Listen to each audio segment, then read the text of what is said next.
Joining me on the channel today is Brandie June, author of Gold Spun, out now from CamCat Books. The book is a Rumpelstiltskin retelling about a girl who spins lies when she can't spin gold. Welcome, Brandie. I have a little frog in my throat this morning. Oh. How are you today? I'm doing great. I have my coffee. Delighted to be here. Thanks so much. Yay. And I always like to start at the beginning to explore your path to becoming a published author. What kind of kid were you? I was an actor. I always, from a very, very early age, I wanted to be an actor. I was in plays before I could read scripts. That was my main passion. I went to UCLA as a theater student, although while growing up, I was also a big fan of books, especially fantasy books. I was kind of an awkward kid and we moved around a lot. So, books were kind of a great escape for me, but I really wanted to be an actor. So that's what I did for a very long time. And eventually I found, it wasn't paying the bills and it was stressing me out trying to work the kind of jobs I had to give me that kind of availability. So I went back to school for marketing. I got into entertainment marketing. I'm a marketing director for kids films and anime now. But I found that I really also wanted that creative outlet. And that got me back into writing because similar to acting, I really loved the element of storytelling. And as an actor, I got to be in the stories, which was fantastic. But I discovered that as a writer, I could tell the stories, I could create the stories, and I had even more fun doing that. So that is really what drew me into writing. And I started, I was going to ask, do you find any similarities to acting and writing, getting in character? Definitely getting into character. I've been told that I have sort of a theatrical writing sense just in the way that I do, world building and character creation, because it's a similar process if I was going to embody a role that I was acting, or if I'm embodying a character that I'm writing about, of imagining, okay, what is their backstory? What are their motivations? What are their goals? What are they seeing in the world around them? When you're an actor on stage and you just have a stage, but you have to imagine that you are somewhere else. So that was something that I found very useful for writing. And what kind of books did you like reading when you were a kid? I loved fantasy, especially YA fantasy. I've always loved fantasy. I love the idea that there's just something more out there. I used to live by a big forest, so I'd go out there and just be like, well, maybe if I look quickly enough, I can catch the fairies doing their magic fairy stuff. And I just always like the idea that, there's something else out there that's exciting and interesting and, just more, just extra. So you said woods. Where did you grow up? I grew up, as I mentioned, I moved around a lot. So I grew up in Arizona, Massachusetts, Colorado, New York, and then moved to California. When I lived near the woods, it was in upstate New York and near Rochester. I don't know, were there fairies in those woods? I can't say for sure. I didn't find any, but I don't want to rule out the possibility. Have you ever had any sort of like supernatural encounter? Not really, which is like no why ghosts? No. Okay. Well, okay. Here's kind of a dishy secret story. So many years later, I was at the memorial service for it was my dad's best friend's father. And it had been a very well-known fact that he did not like, his son's wife. They had, never gotten along. And so at the memorial, she was sitting in front of like this big framed picture of him, as you have at memorials. And like, at like this very precise moment, all of a sudden, I couldn't tell that there was any wind. I didn't think there was. But like just this one moment, the entire thing just crashed right in front of her. And I can't say if it was supernatural or not, but it did kind of feel like he was getting the last word in. Yeah, he was like, I don't like you. Hmm. Kind of a final dig, but I love it. So, oh, tell us about the day that you found out your book was going to be published. What was that like? that that was great. I got the call from my agent, and it was, it was last July. Um, so just like a year, almost a year and a half ago. And it was in the middle of COVID, so everything had been shut down. We were in lockdown. Um, I had been admittedly kind of stressing and sad of like, well, what if no one ever picks up my work? Mhm. So I got the call, and it was just thrilling to think that this story was going to be on a whole new journey and it was going to reach more people. So soon after that, we adopted our puppy, which Mm. was our plans regardless. But because I had just sold the book, my husband suggested naming her Nor after the main character, which we did. Aw. And it was very special to me. And like Nor, she's very affectionate to like those she loves, but she's also a con artist. And in this case, she usually steals turkey sandwiches. Aw, so cute. But you said that you were also having doubts. Was there any point where you worried my book is never going to be published? Definitely. I feel all writers that I know have, a certain level of doubts during the process. And for me, it felt especially acute because Gold Spun was not the first book I wrote, and it was not the first book that I had submitted to my agent. My agent had a manuscript before Gold Spun that was completely separate. It was actually the one I initially queried him on and pitched him on. And that one had been out on sub for about a year and never got picked up. Mm. And while it was out, on submission, I figured I'd work on my next project, Gold Spun, in case, because if I sit and do nothing, I get more anxious. I'm like, I can't decide if agents or publishers are going to pick up this book, but I can write my next book. So that's what I did. But when we decided, okay, this first book's not selling, let's pitch Gold Spun, I was excited to pitch Gold Spun, but I was also like, okay, well, my first book never sold. What if this book never sells? What if none of my books ever sell? So I think there was that anxiety for me, but I tried to counter it with, but I can only do what I can do. And what I can do is write the next book. Yeah, definitely. That's really good advice. Always be writing the next book. What's a misconception that you had about publishing prior to being published that has now changed? Mm, I, hmm. I think one of the misconceptions is that it all gets kind of equal distribution, and that if you have a publisher, suddenly your book will just be in all the stores, and you'll have that immediate awareness and it'll be very easy. I published with a very active, wonderful publisher, but they're a smaller publisher so my book isn't really in physical stores, but it's available online. And it just depends really on the size of the publisher and what they're able to pitch. Oh, interesting. And so pitch your book, actually. Tell us in your own words what your book is about. All right. So Gold Spun, as you mentioned, it's a Rumpelstiltskin retelling from the miller's daughter's point of view, except in this version, she's a con artist and Rumpelstiltskin is this mysterious fairy boy. So the initial idea was that I really wanted to give the miller's daughter a lot more agency in this story. I love old fairy tales, but I also feel like a lot of the characters are very flat.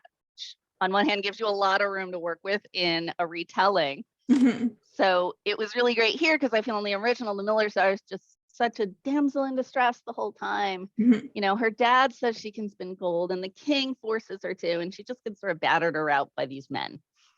So with my retelling, I wanted to give the miller's daughter, her name is Nor in my story, short for Eleonora. I wanted to give Nor the agency. I was like, well, how can she drive the story? And for me, the answer was, well, if she's the one telling people she can spin gold, then that gets her in trouble, but it is sort of her fault, or at least her actions that drive that. So she Yeah. has her reasons for doing it. She's trying to support her family. She's in a pretty dire situation, but at the same time, she's also doing something maybe she shouldn't. So I really loved giving her the spotlight and the driving force. Yeah, I really like that. What's your favorite step? Is it drafting or revising? Ooh, I would say even one step before, like outlining and sort of imagining the story.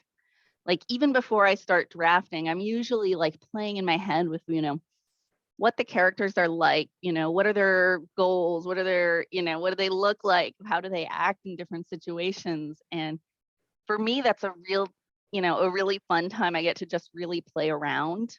Mhm. Once I start drafting, it's like, okay, well, now I actually have to, you know, write out everything that happens and kind of solidify it. But even before I get to that, I really enjoy just the process of, you know, brainstorming new ideas. Yeah, definitely. What do your first drafts look like? A mess, a total mess. One thing I had to allow myself to do in order to write a full book is give myself permission to write really, really messy first drafts. And so I try to my goal is just get the story out. Don't worry about anything else, just getting the story out. Don't worry about grammar. Don't worry about, being too verbose or not giving enough detail or grammar. I just try to throw all of my editorial voices and all of my critique voices out the window and just get the story out, because I know I can edit a rough first draft. I can't edit nothing. So they look Yeah, really, really messy. yeah, no, that makes a lot of sense. And are you a perfectionist or a chaos artist? um, a little bit of both, but I lean towards perfectionist, but I'm also tend to be a very um creative person, but I also like to be a perfectionist. So as I mentioned, that's why I really had to give myself permission with the first draft to kind of allow the chaos to overtake the draft and know that I can come back and make things better later. Yeah, definitely. Oh, do you have a huge ego or are you humble? Mm, yes and yes. Uh, Ah, I feel it's sort of a mix that every time I hear that someone has read Gold Spun, and especially if they've read it, enjoyed it, there's part of me that just warms so much, and I'm just so delighted and kind of in awe of the fact that someone picked my book and decided to devote the time to read it, and I am just um, really delightfully humbled by that. But I also feel like I do believe in this story. I believe it's a good story.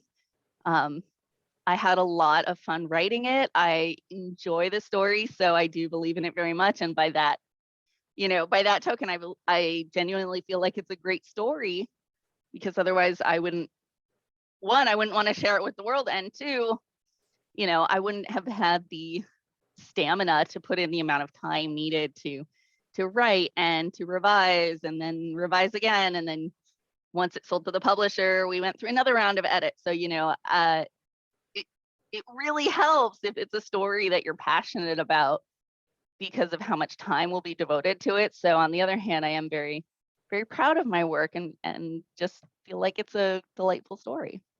are you a plotter or a pantser? I am a plotter. For me, the process that works, which is just the process for me, is coming up with an outline first, and then I generally draft. And when I draft, I usually write start to finish. I generally don't jump around too much. Although I will say, if I get stuck on a certain point, I will just give myself a note of like, fill in scene here or write battle sequence here, Mhm. and then keep going so I don't get too hung up. But I have found that for me, what really helps is having at least a rough outline, and I give myself permission to deviate from it while I'm writing, because it's a different process of creating the outline versus when you're writing and you're really in the thick of a scene. So I don't make myself stick to the outline 100% if something feels like it should change, but I also like having the framework of an outline to work with. Are you a character first writer or a plot first writer? Generally character first. And I don't even think it is an intentional choice, but usually when I'm coming up with the idea for a new novel, it's usually something that's kind of in the back of my head, because usually I'm at some stage of another novel, whether I'm, doing final edits on one or something that's a little more kind of set in stone. So when I need kind of that just real brainstorm outlet, I will start thinking of ideas for other novels. And usually what comes to me first is a character. And then I want to kind of dive into, who is this character? This is an interesting idea. Tell me more. And so that's usually where the story comes from for novels. For short stories, I'd say usually kind of the plot first with a short story, but with a novel, usually it's a character. And what's been a revision suggestion that you've gotten along the way that has been extremely helpful? So one note I got was to give the Prince character in my book kind of a moment to shine at one point, and kind of give him another, conflict to overcome. And along the way, with brainstorming and coming up with other ways to, give him this moment, I ended up also creating another villain character who was a lot of fun to write and kind of a very devious character. So, I both was able to give the Prince his moment to shine, but also come up with this other character. And that was really, really pretty fun and helpful for the story. That's super fun. Would you ever like to be famous? Yes. And I think, when I was a kid, it was very much like, well, I want to be an actor, and if I'm going to be an actor, being a famous actor sounds great. Now it's sort of shifted of like, I don't particularly want to be famous for the sake of it, but I want, I do want a very strong awareness of who I am in my books, because the more awareness there is, the more likely people will read these stories. And what I really want to do is share these stories with people. Awesome. If you could ever have any non-supernatural ability or talent, and I stress non-supernatural, like not magical, what would it be? The ability to keep plants alive. Nice. I keep trying these like herb gardens with the best intentions, and then several months later, it's just dead plants and broken dreams. Yeah, I have a little mint plant that I bought at Pavilions, and it's been sitting in my window, and it's still alive. So that's awesome. Don't let me house sit for it. But that might be just the thing. If it can survive a grocery store, maybe it can survive your house. I need some real hardy plants. What are you working on now?